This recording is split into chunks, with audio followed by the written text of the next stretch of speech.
Welcome, in front of me is a REALME P3 and today I will show you how you can enable power saving mode on this phone.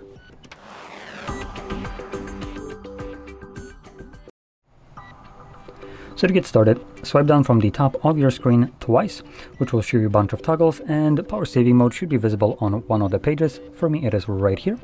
Once you see it, you can just simply tap on it. It automatically enables itself and also does a couple things in the background. I believe you can hold it. And here we can see what kind of changes it will apply. So reduce system performance and turn off some features to extend battery life. Well, that's very non-descriptive, but still. So anyway, once you're done saving your power, you can find this toggle again, tap on it once more to turn it off. So if you found this video helpful, don't forget to hit like, subscribe, and thanks for watching.